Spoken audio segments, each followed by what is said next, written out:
your host for Ringgit Sense. In this episode, we take a look at the job market outlook for fresh graduates. According to the Higher Education Minister, Datuk Sri Idris Juso, last year, almost 55,000 fresh graduates remained unemployed even 6 months after graduating. There have been many discussions in the media lately about why so many graduates are having a hard time getting a job. And one of the reasons cited was high starting pay. I went out to meet a few university students to ask them what is the starting salary they are expecting. This is what they have to say. 1,500 maybe. About 3,000 something. Roughly 2K like that. Around 2,500. How much? I think maybe 4,000, maybe like, if possible, then 4,000. I was expecting about maybe 1,000 ringgit plus. I don't really know. I will accept and just get the experience first. Because I think experience is quite important. Yeah, so maybe experience first, only the salary lah. Yeah. Yeah, I will try for applying others job. Can take it because still fresh graduate, so yeah, can get a try. Yeah, build out the experience first, then search for another job. For me, it's not enough, because our economy is getting higher and it's not easy lah. You can, yes, it depends on your lifestyle, of course, but we have to deal with it.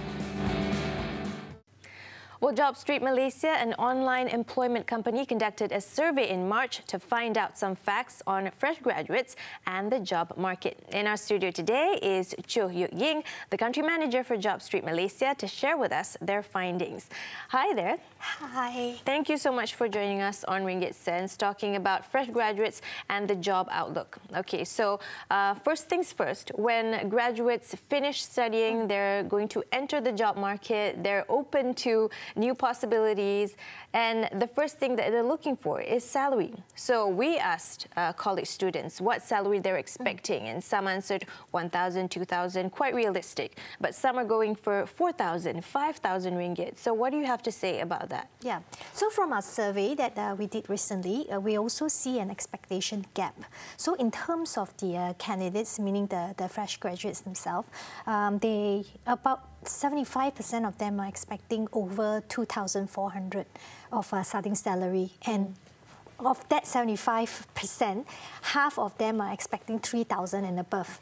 Whereas if we see from the employer side, from the survey itself, we also see that it ranges between 1,008 to 2,006. That's about 73% of them that says they'll pay within that range. But if we look at the employers that say that they're willing to pay above 3,000, it's actually only 2%. Yeah, whereas you see the gap of the expectation is actually quite big. Yes. But if we look at the reality, not from survey, but actually from the jobs that are posted on jobstreet.com itself, we see that the average for the non-technical jobs are actually around 2,001 to 2,002. For the technical jobs, things like engineering and IT and all that, ranges within 2004 to 2005. That is still below the 3,000 of that many expects as well. Yes. Okay. So when graduates go out for their first job interview, often they don't know what to say, how to answer the questions. So what is the correct answer when an employer asks you, what is your first expected salary? Yeah, I think the correct way, I would think, is first to kind of find out from the market average, because all this information, I mean, we can say that we don't know, but in fact, a lot of the information actually available, in abundance on the website, right, on the internet. So do the necessary research, I would think, so that you can manage your expectations. So from, let's say, the job advertisement itself as well. In JobStreet, at least, there is actually a salary that the employers actually input in, and you can actually see that the range is of such, right? So don't really go a lot beyond the range, unless you have something to offer on the table. Okay, so what if an employer asks you, how much are you expecting to make for this first job? And you answer truthfully because your friends, your cousins, your family maybe have had the same job, and they say to you, okay, maybe 2005. So you tell the employer 2005, but what if they counter it with, we're only offering you 1,008? So what should a fresh graduate, first-time job seeker do in this situation? So I think that the fresh graduate needs to understand the kind of job scope as well. So maybe this job scope is not as complex as what is offered by the cousin or the relative of from another job. So I think that it really it depends on the job, depends on the company. But of course, I think that it's up to you to evaluate your options. The fresh graduates to evaluate his or her options, and it is competitive in the market. So let's say yes, you do get a job of 1,008. So if you feel that you are in a position to negotiate, so maybe you can negotiate a little bit higher. Okay. But then, is that the only option that you have, or do you have better options? So if you have better options, evaluate those against, the job scope, whether this is a job that you really want, and if it is, you can go for another one. But if you don't have any options, do you want to remain unemployed, or do you want to take that 1,008 job? So I think that you really have to think carefully about that, because I think that everyone has to start somewhere. Yes. Okay. What about a graduate who is faced with a few options? Let's say they really want a job with company A, but company A has not called them yet. So they go for interviews with company B, company C, and maybe it's a lower pay than expected. So they get an offer, but they're still hoping for company A. So should they accept the offer or go for whatever that they're hoping for, or just take company B first as a starting experience? Yeah. So I think that really, if you applied for a job, you can actually see the status of how that's moving. I mean, if you think that you will be able to get an interview with the company that you want, then I think that even if you've gotten an offer, so probably take some time to tell the company you need to think about it first, because there are other options. I think it pays to be truthful, because the company also is waiting to fill that position as well. Yes. So if, let's say, the offer with company A or the progress with company A is quite far away, then it's time to evaluate whether this other offer is a stepping stone, because sometimes you want something, but it's not necessary that you can get it at first go as well. Yes, that's very true. Now, talking about what we can get when we enter the job market, when we come back from the break, we'll be talking about some of the jobs that have oversupply of graduates and some of the jobs that are undersupplied. We are going to take a break. Back after this on Ringgit Sense. Still with us on Ringgit Sense, talking about fresh graduates and the job market. Before we get on with the discussion, though, let's talk to some college students and find out how much they're hoping to make once they enter the job market. I think it would be like maybe 2,000. Because from my friends and my cousins, when they graduate and they find a job, they find it really hard. Maybe because we start from the beginning, we start from zero, and sometimes we should accept. Maybe my first salary would be around 3,000 to 4,000, because my sister, she's a financier and she's earning around 7,000, and she just joined around 2 years only. So like when she can get 7 for the first, so why can't I get like around 3,000 to 4,000? Yeah. Because nowadays, even if we worked in restaurants, we can earn around 1,500. So I'm a graduate, so I can earn more. Well, just now you heard from a few of our local students on what kind of salary they hope to get. Back with us right now is Chuk Yoh Ying, the country manager for Job Street Malaysia. Okay, so getting on with the discussion, we want to know what kind of jobs that are in high demand for graduates and what jobs have actually an oversupply. So maybe I start with the general job market first. I think that the sentiments this year has been a little bit negative, I think, mostly due to the global economy uncertainty. So from the sentiments of both the candidates and also from the employers, we see that 63% from both sides say that it will be worse than last year. But in actual fact, when we look at the statistics year to date, it's actually 6% above. So that's actually good news for everybody. So this year's number of jobs year to date is more than last year's number of jobs year to date by 6%. So that's good actually. So in terms of what are the disciplines or specializations that on top at the moment, it's actually the usual suspects. So the ones that the higher is actually in terms of sales and marketing. Then it's followed by accounting and finance. Then engineering, then IT. So these are in the sense the top jobs around in Malaysia. But if we talk about oversupply and the supply, maybe it's a little bit hard to talk about oversupply because I think there's no definite stats on that. But if we talk about undersupply, I think that there's a little bit more definite because we hear all this from the employers as well as the number of applicants are actually lower than the average for these disciplines, which are sales and marketing, accounting and finance, and IT. You can see that these are actually the top jobs as well. So, yeah, so, plenty of opportunities for people who are interested in all these, job functions or disciplines. Okay. So from one of the surveys that JobStreet conducted last year, some of the main reasons that graduates are not being employed are poor attitude, they want too high of a salary, and they have a poor command of English. So what is your comment on this? Yeah, so the number one reason is actually unrealistic demand of salary and benefits. So that one has been number one for many years. In fact, we just did the survey again this year. It's still topped the list. It's still it's still number one. So I guess okay. So what does that say to you about the state of our fresh graduates? So I think it's got relation to number 2 and number 3 as well. Number 2, number 3 is about being choosy, and number 3 is about being having poor attitude.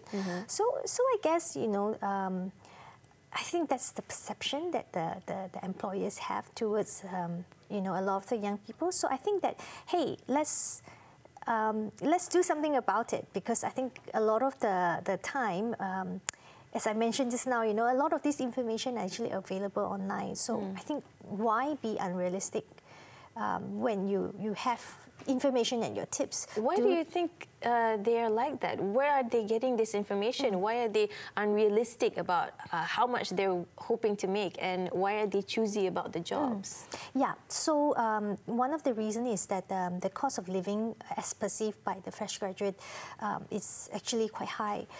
So from one of the surveys that we do, so most of the fresh graduate actually think that they need at least 1,700 to actually survive. In big cities like Kuala Lumpur. So with that cost of living, I mean, if 1,007 is the minimum, then you have to have much more than that to be able to have a little bit of, I guess, sometimes give yourself a little bit of treat and all that, right? So that's one. So I guess, if we look from the end of the employers as well, it is actually quite low. I mean, if we talk about 2001 and 2002, it has the sense it's not really moved for quite a long time. Although I think that if we look at 10 years ago, it's probably 2006 to 2008. It has moved a bit.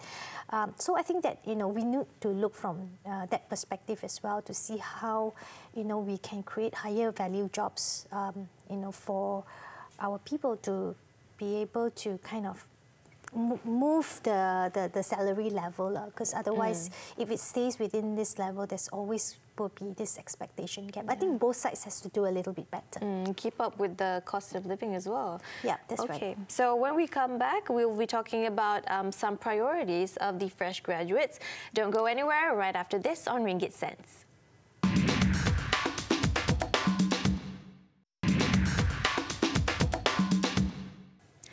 Thanks for staying with us on Ringgit Sense. Now, the oversupply of graduates compared to the number of jobs that are available in the market will result in many fresh grads finding it harder and harder to land their dream position. Two optimistic young ladies vow not to let this stand in the way of them gaining some very valuable working experience. Each armed with a degree, one in biology and one in chemistry, they've both landed their first job cleaning houses. Let's watch. Nur Fazliana, an undergraduate studying biology, never imagined she would be cleaning toilet bowls for a living. She and her friend Alia Aina have both been looking for a part-time job that pays well, but nothing came up, and now they find themselves cleaning homes. Bila dengar je term cleaner tu, for sure akan ada persepsi-persepsi orang luar yang kenapa awak tu adalah pelajar universiti. So kenapa dah ada degree tapi kenapa nak choose satu pekerjaan yang macam orang kebiasaan orang bawahan buat tu. Initially, both were made fun of by their friends for taking up jobs as cleaners. Kalau apa yang diorang cakap tu, diorang rasa lah macam perlu ke kerja macam ni, kenapa tak kerja dekat tempat-tempat lain ke sebagai guru tuition ke apa. Tapi macam diorang lama-lama tu diorang akan dapat terima lah. The company that hired them, Made Easy, prefers to hire Malaysians to be part of their cleaning crew and already have a few hundred university students working for them as cleaners.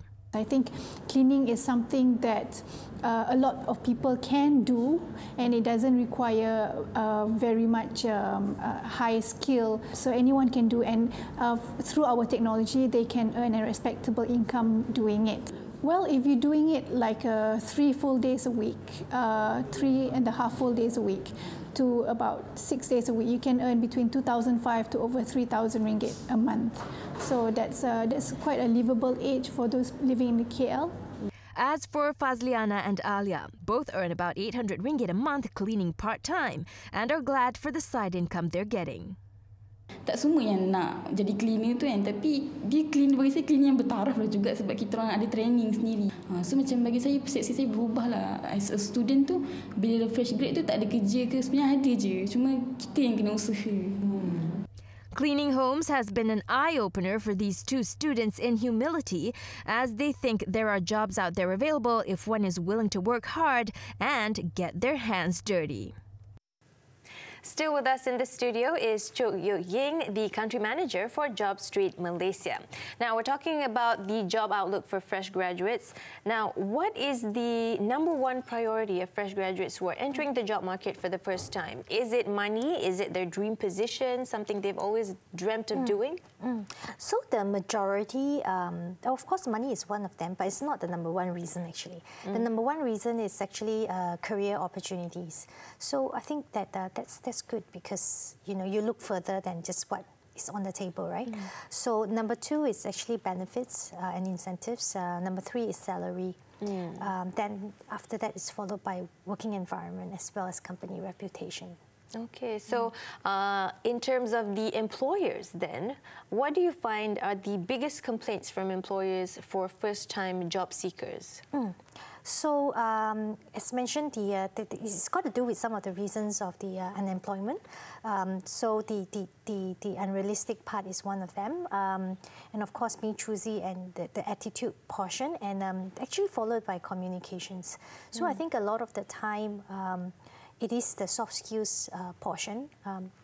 Over and beyond, of course, you choose people who have the domain skills, but the soft skill portion is actually important as well. So I think that has to be developed because you have to, you have to have things like critical thinking, problem solving, teamwork in a working environment. So you've got to be able to communicate to each other. It's not just about yourself already. Okay. Now, talking about skills, is it enough to just have your college degree, or should you arm yourself with different skills or extra classes, extra certificates? Because sometimes people think that just having straight A's is enough to land their dream job. So should they go out and get those extra skills? So, of course, straight A's would help, but I think that, it's not everything. I think that you still have to arm yourself with other things such as, being able to, some of the soft skills that I talked about. And the other thing that's actually important is internship. So go out in the real world and do something real. For example, even if it's not compulsory for your degree, as part of your degree, I think that it's still good to be able to land an internship somewhere so that you can actually do some real projects. What would you find is one of the biggest mistakes that graduates make when looking for jobs? Maybe it's not having a strong resume, maybe it's not having enough skills to go with their certificates. What do you think? I think there are many biggest mistakes, but I think that for me, one of the glaring ones that are that employers are very frustrated with is actually not showing up to interviews. They do that? Okay. Yeah, so I think that that's not forgivable. I think that it's courtesy. Why is it happening though? So we actually kind of interviewed some graduates who didn't turn up for interview and asked them. So most of them know that it's wrong, but they still did it because they didn't feel like, you know, kind of going to that interview after going for many interviews. It's okay to turn it down, but it's not okay to accept it and then don't turn up. So before we wrap though, what is your one piece of advice to fresh graduates watching right now who are going to enter the job market this year? Yeah, I think preparation is key. So I think that for nothing else, just prepare, prepare, and prepare.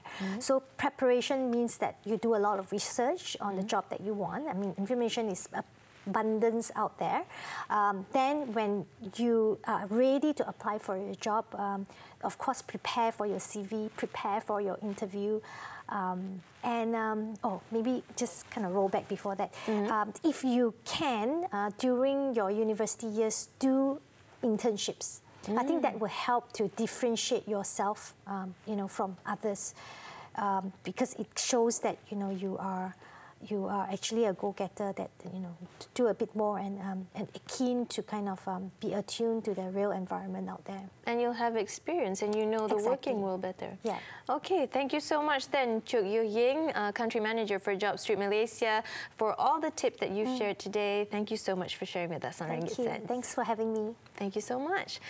And that's all the time we have this week on Ringgit Sense. If you want to watch these stories we've aired today, go to our Facebook page, Ringgit Sense TV3. I'm Azara Tagaya. We'll see you next week.